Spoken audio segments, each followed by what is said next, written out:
ಸ್ವಲ್ಪನೂ ಇಷ್ಟ ಆಗ್ತಿಲ್ಲ. ಇಲ್ಲಿ ಯಾರಿಷ್ಟಕ್ಕೋಸ್ಕರನೂ ನಾನು ಬದುಕ್ಬೇಕಾಗಿಲ್ಲ ಅಕ್ಕ. ನನ್ನ ಇಷ್ಟದ ಪ್ರಕಾರನೇ ನಾನು ಬದುಕ್ಬೇಕು ಅಂತ ನಾನು ನಿರ್ಧಾರ ಮಾಡ್ಕೊಂಡ್ಬಿಟ್ಟಿದ್ದೀನಿ.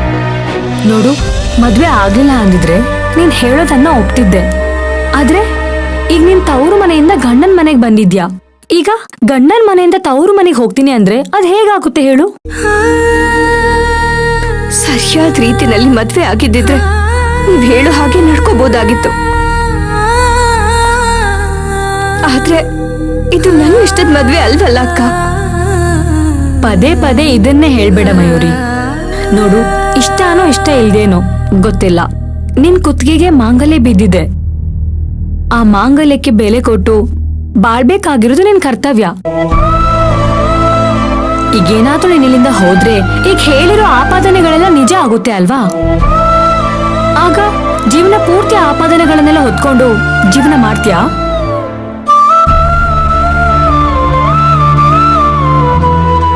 ಅದಕ್ಕೆ ಮೊದ್ಲು ಈ ಕಳಂಕದಿಂದ ಹೊರಗ್ ಬರ್ಬೇಕು.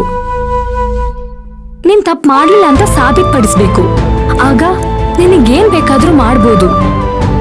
ಹಾಗಂತ ನಾನು ಇಲ್ಲೇ ಇರೋದಕ್ಕಾಗತ್ತಾ ಅಕ್ಕ? ಇವತ್ತು ಒಂದು ಆಪಾದನೆ ಹೊರಿಸ್ತವ್ರು ನಾಳೆ ಇನ್ನೊಂದು ಹೊರಿಸೋದಿಲ್ಲ ಅಂತ ಏನ್ ಗ್ಯಾರಂಟಿ? ಹೀಗೆ ದಿನ ಒಂದೊಂದು ಆರೋಪನ ಹೊರಿಸ್ಕೊಂಡು ಅದನ್ನ ಸರಿ ಮಾಡ್ಕೊಂಡು ಜೀವನ ಪೂರ್ತಿ ಹೀಗಿರೋದಕ್ಕೆ ನನ್ನಿಂದ ಆಗೋದಿಲ್ಲ ಅಕ್ಕ. ನೋಡು, ನಾನು ಹೇಳುವಷ್ಟು ಹೇಳಿದ್ದೀನಿ. ಇದ್ರ ಮೇಲೆ ನಿನ್ನಿಷ್ಟ. ಈಗಾಗ್ಲೇ ನೀನ್ ಅಲ್ಲಿಲ್ಲ ಅಂತ ಅಂಕಲ್ ತುಂಬಾನೇ ಗಾಬರಿ ಆಗಿದ್ದಾರೆ. ತಾರಕಣ್ಣನಿಗೆ ಹಾಗೇನಾರು ಆಗದೆ ಇದ್ದಿದ್ರೆ ಅವರೇ ನಿನ್ನ ಹುಡ್ಕೊಂಡ್ ಬಂದಿರೋರು. ಈಗ ನೋಡಿದ್ರೆ ನೀನ್ ಸಿಕ್ಕಿರೋ ವಿಷಯನ ಅವ್ರಿಗೆ ಹೇಳಿಲ್ಲ. ಈಗ ಹೇಳಿದ್ರೆ ಅವ್ರಿಗೂ ಸ್ವಲ್ಪ ಸಮಾಧಾನ ಆಗುತ್ತೆ. ಬೇಡ ಅಕ್ಕ, ನಾನು ಹೇಗೋ ಹೊರಗಡೆ ಬಂದಿದ್ದೀನಿ. ಈಗ ನಾನು ಸಿಕ್ಕಿದ್ದೀನಿ ಅಂತ ಗೊತ್ತಾದ್ರೆ ಮನೆಗೆ ಕರ್ಕೊಂಡ್ ಬಾ ಅಂತ ಹೇಳ್ತಾರೆ.